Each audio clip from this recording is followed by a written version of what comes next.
On the morning of May 23rd, 2015, I went out on a routine training run up to my favorite peak, Bear Peak, right above my house on trails I've run dozens, hundreds of times. At the top of the mountain, I stepped on the wrong rock, which basically sent me off the mountain, and I took a 60-foot fall, and unfortunately the rock landed on my leg. Okay, everybody ready? Allison has the call. On 3, we're gonna lift up and slide simultaneously, okay? Ready, 1, 2, and 3. Up. Big breath. And Good job, good job. watch that back. Yeah, up. Now let's go down on 3. 1, Up. 3. There you go, that's good. You're good. My leg. Okay. The 300-pound boulder that I stepped on fell with me and crushed my leg. After a year and a half, I had my leg amputated. Are you ready? You're gonna have to dig deep and keep digging. All right, remember, yesterday you said, I commit, I won't quit. 2, 1.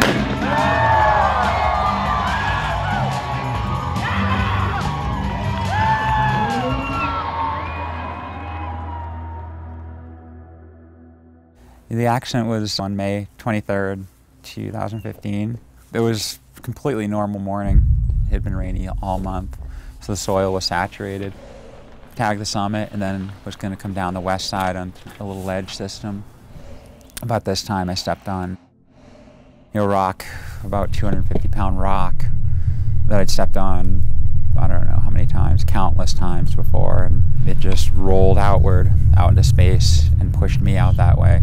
It was all reflexes and in all 4 extremities trying to grab things, and landed on my back. The first thing I see, the same rock that I'd stepped on initially, that tumbled, the 250-pound rock, is seeing this big thing just fall on top of my leg. I just started yelling after that. The Rocky Mountain Rescue Group, they started the process of rescue. Guys, we're going straight down from there, no more sweep. We are going to be going. Yeah, we're good, we're good.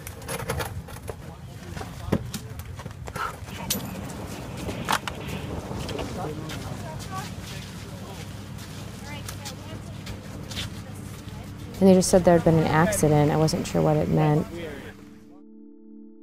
And it just was really blurry. The whole thing was sort of blurry because I felt panicked. I had to wait to find out what was going on, so I didn't really know. They were amazed that he wasn't in shock from the pain. And after seeing his injury at the hospital, I was too. I went to surgery that night to fix the open fracture. And over the next year and a half, I think I had probably a total of 13 surgeries. And Dave doesn't talk about that much because he likes to just work through it, and he's not a complainer whatsoever. But I could tell he would be up at night, it would hurt, and he wouldn't say much, but he would be getting ibuprofen or something. It was just getting to be too painful. And it was complicated. There were a lot of surgeries because initial surgeries weren't working because there was still an infection in his leg. You know, I'd be able to work if I'd do anything, or walk with a cane or something like that, but I'd never be able to, I wouldn't be able to run. It was very slim chance of that. I mean, running's not my life, but for me, just being active, doing everything with my family, being happy in the outdoors is so important to me. And I found that the amputation was the best choice.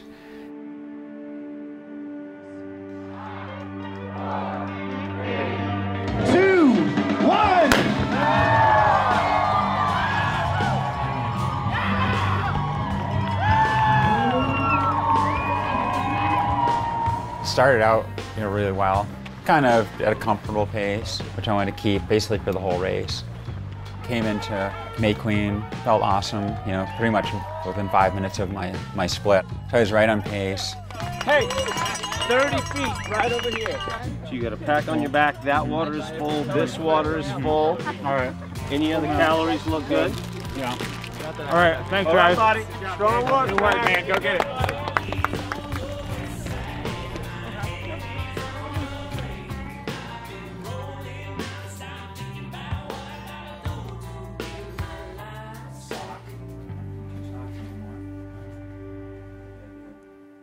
Well, I just woke up an hour or so ago. Gonna go down to the hospital shortly, have my procedure. Yeah, it hasn't really hit me till now. Probably what's going through my mind most of all is the sense of, you know, the loss of something pretty important.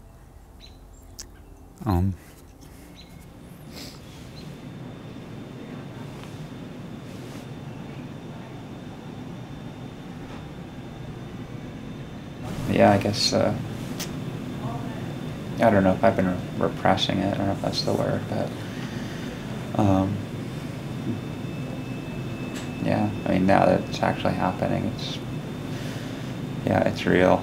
You know, the actual surgery day is it's an abstract thing to, well, it's gonna happen, you know, sometime in the future, but that's happening now, so, yeah, that's pretty intense.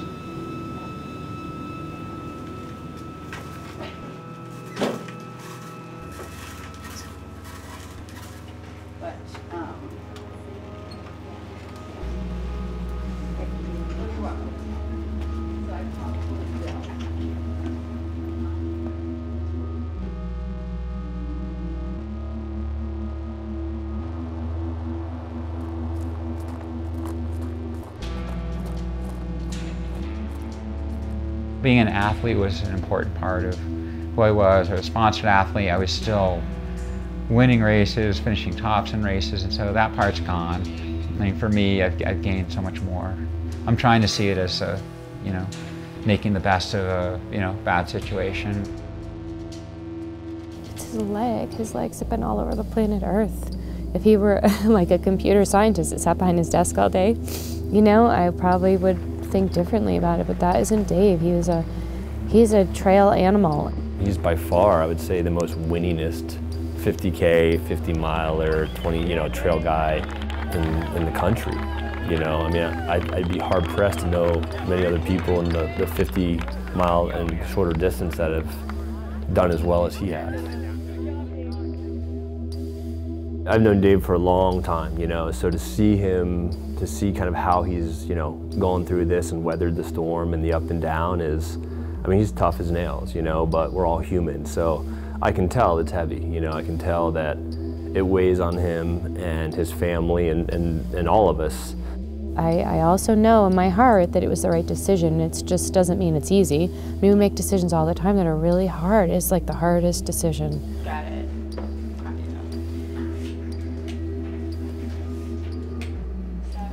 He will absolutely be back, bigger and better than ever, and he's a better person for it. I know that. He's more whole for sure, and he's going to do a lot of good for a lot of people.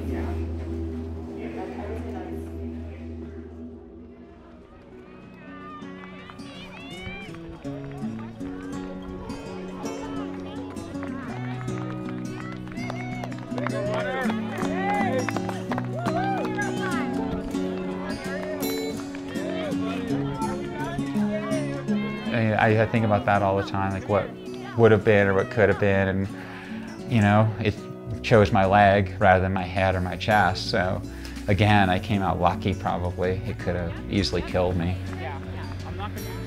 Like an inch this way, a little bend that way, and he would not have survived it. But he did, and there's a reason for it, and we're blessed that he did. And so determined to go on from here. That's the other piece of it. There was no giving up at all.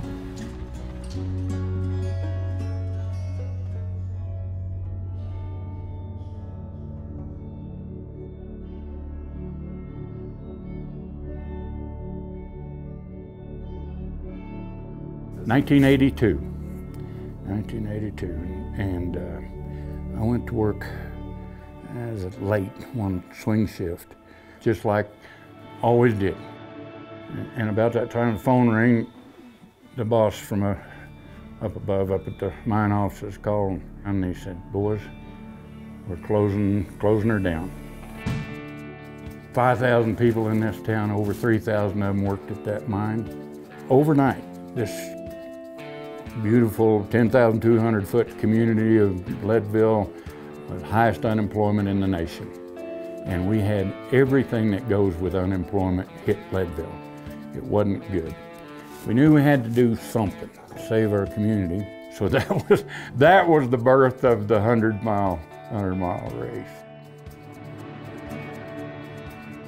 Leadman starts out with the marathon. That's the first race of the season. Then we do a 50-mile mountain bike race. Then we do a 50-mile foot race. Then we do the 100-mile mountain bike race.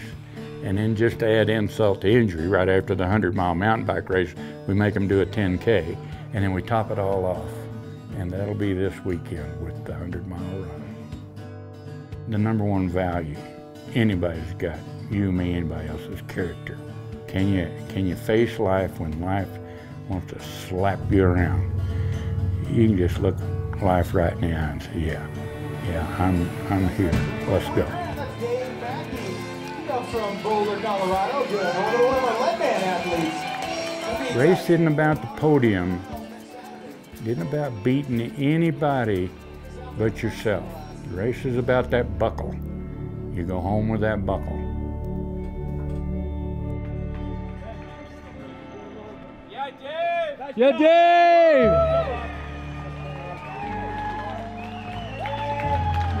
All right, buddy. Yeah, Dave. That sounds good. Yeah, Dave! You want to look at Need water in here. Water. Is this okay? Water from that. I'm gonna get out of here pretty quick. Yeah.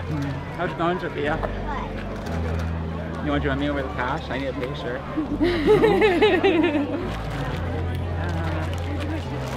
Darcy brought you What another time is bottle it? of water. Or how am I close to my splits? 1:50. You're much faster than you thought. What is it? 11:45. 11, sorry, not Okay, it's 11:50. Hour and 15. Another okay. bottle of water Darcy brought you. Do you want it? Hey, Greg, you're the man, Leadman. You're the man, brother. You're the man. You're my inspiration, brother. Hell yeah. Let's go, guys. Let's go. Thank you, guys. We'll see you at Winfield. Had, felt okay. A little bit of, discomfort, a little bit of pain in the leg, but nothing too bad. Not phenomenal, but I felt, just decent enough. I've got 14 of those silver buckles from finishing. I've probably got another 10, 12 times where I ended up face down in a ditch. Every man's got a plan till he gets hit in the mouth. Right after I had my leg amputated, a year and a half after the accident, I met with my prosthetist, and I have a ton of respect for prosthetists because they have to deal with people like me who are impatient and want to get out there. It's a long road, particularly that first year. I remember the first time I actually walked without crutches and had the prosthetic on. It was a tremendous feeling of accomplishment, and that's to be able to walk independently again. It was seriously like learning to walk again, and it's a feeling independence and freedom and all that. Yeah, it was awesome. It was awesome to take those first steps again. Bear Peak, I made it, kind of by accident.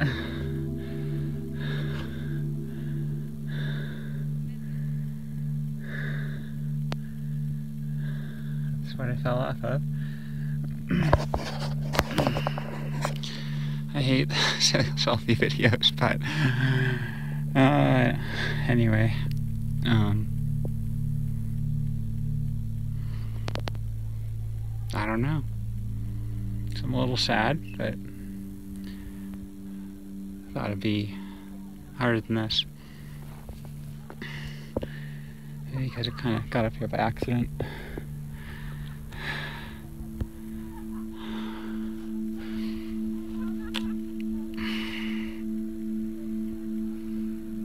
Something changed when I had been up there before. I think when I had the accident, and look back on it now, I'm like, wow, that's pretty crazy. To have all that occur and then go back to that moment and be up there. It was challenging. It was something that, you know, I never thought I'd lose in life is a body limb, but, you know, it happened, and I knew I'd have a lot of steps and processes to get back to being on my feet. From then, it was, you know, it's been kind of an upward path. And I'll never be the same person I was before, of course, because I don't have the leg, but it'll never do what I did before. I'll never win races, which honestly I could care less about. Because it's not like I've been there, done that, but it's not a huge goal of mine right now. But I do want to do the best I can, you know, given, you know, everything I can do.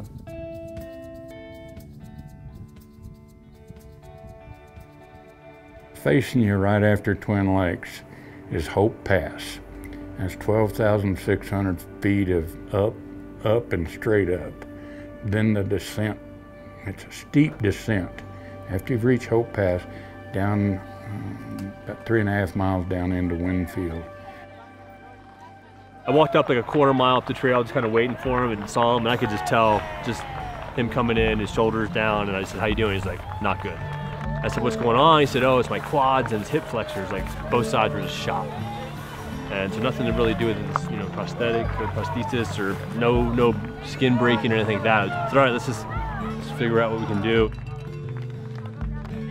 The race changes in from a very physical, athletic, endurance race to a very emotional, draining, who am I? What am I doing? What am I made of? How good am I? How tough am I? So got him fed at the aid station, drink, took a couple ibuprofen, then just kind of turned around. I was really thinking in my head, let's just get out of here and then let's head up, because he'd been coming down off Hope for so long, down, down, down, down. I said, let's just start going the right direction.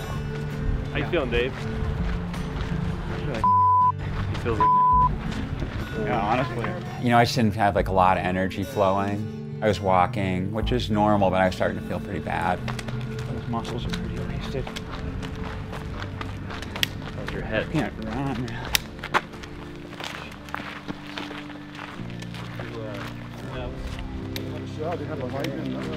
Within 15-20 minutes, you know, he got more chatty, was drinking really well. Man, we just started putting it down and just started cranking, you know, and we probably passed 30 people. Yeah, I'm doing so well, man. Like, I'm pretty fit, I think. I'm at mile 5, and I'm huffing and puffing, trying to stick with him, which is pretty awesome. All right.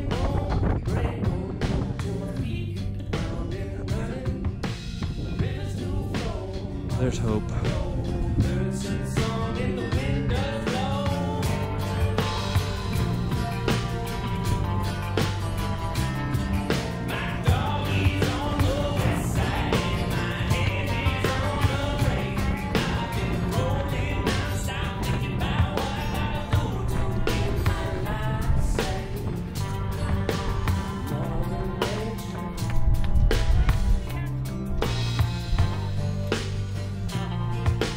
Good boy, Dave.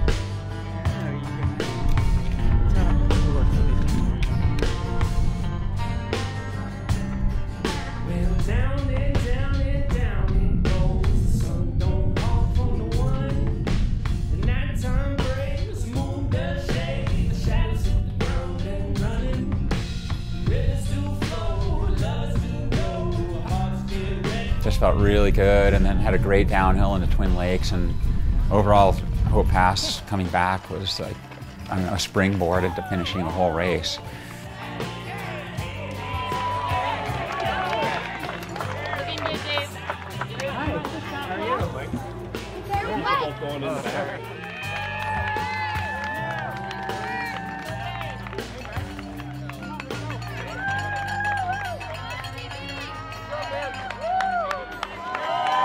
Dude, you look so damn good.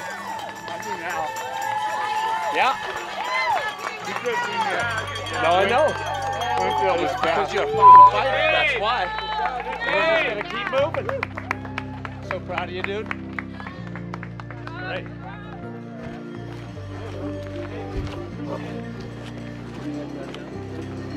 Yeah, I will. Right behind you, buddy.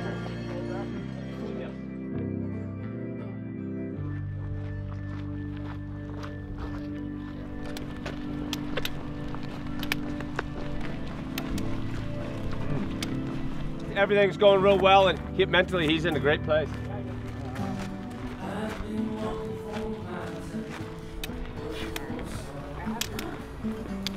I don't know.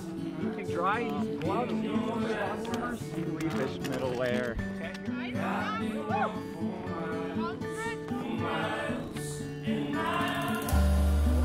Got it, brother. Finish strong. It's a culmination of 3 years of hard work.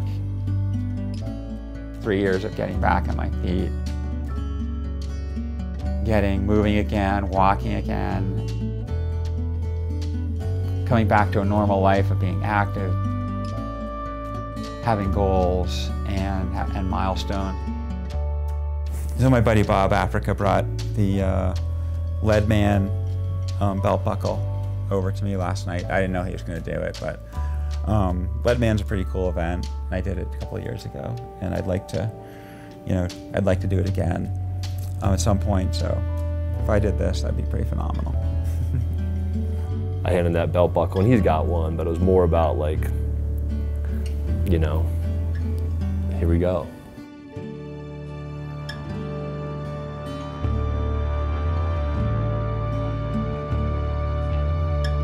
And what would I hope is that he can continue to show people that they can do things, to do the best with what they have. And I know he'll do that. I have no doubt. Everybody, this is going to be Dave Mackey for boulders.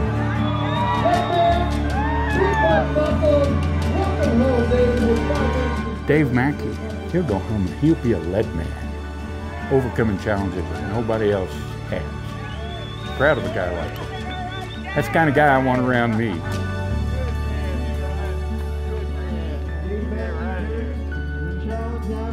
It was a tremendous accomplishment. I'm extremely proud of it.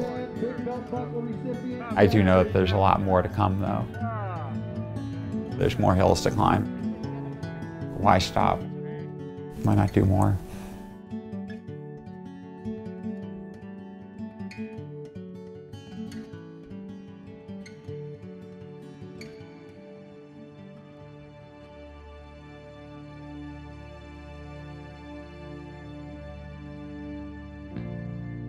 Dave Mackey, by the way, our challenge athlete, Dave Mackey, where are you at?